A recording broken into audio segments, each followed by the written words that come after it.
ബോംബെ നഗരത്തിൽ നിന്നും 8 പള്ളികളുടെ മുകളിൽ സ്ഥാപിച്ചിരുന്ന ഉച്ചഭാഷിണികൾ നീക്കം ചെയ്തു പോലീസ്. ആരാധനാലയങ്ങളുടേത് ഉൾപ്പെടെ തന്നെ എല്ലാ ലൗഡ് സ്പീക്കറുകളും നീക്കം ചെയ്തു. ഇതോടെ ഇപ്പോൾ മുസ്ലിം പള്ളികൾ നിവൃത്തിയില്ലാതെ തന്നെ ആപ്പുകളെ ആശ്രയിച്ചുകൊണ്ടാണ് ബാങ്ക് വിളി പോലുള്ള കാര്യങ്ങൾ ഇവിടെ അറിയിക്കുന്നതും. ഇതോടുകൂടി തന്നെ മുസ്ലിം പള്ളികൾ നട്ടം തിരിയുന്ന കാഴ്ചയാണ് കാണുന്നത്. ഉറക്കെ 5 നേരം ബാങ്ക് വിളിക്കേണ്ട മദ്രസകൾ പ്രാർത്ഥനാ സമയം അറിയിക്കാൻ അസാൻ ആപ്പുകളെ ആശ്രയിക്കുകയാണ് ഇപ്പോൾ. ഇനി ഒരിക്കലും ലൗഡ് സ്പീക്കറുകൾ ആരാധനാലയങ്ങളിൽ ഉയർത്താൻ അനുവദിക്കില്ല എന്നും പോലീസ് വ്യക്തമാക്കിയിട്ടുണ്ട്.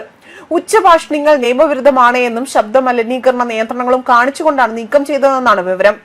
യാതൊരു മുന്നറിയിപ്പും ഇല്ലാതെയാണ് പോലീസ് ഉച്ചഭാഷണികൾ നീക്കം ചെയ്തതെന്നാണ് നാട്ടുകാർ പറയുന്നതും. നിയമവിരുദ്ധമാണ് എന്ന് ആരോപിക്കപ്പെടുമ്പോഴും ലൗഡ് സ്പീക്കറുകളുടെ ശബ്ദം പരിശോധന പോലും നടത്താൻ പോലീസ് തയ്യാറായില്ല എന്നും നാട്ടുകാർ വ്യക്തമാക്കുന്നു.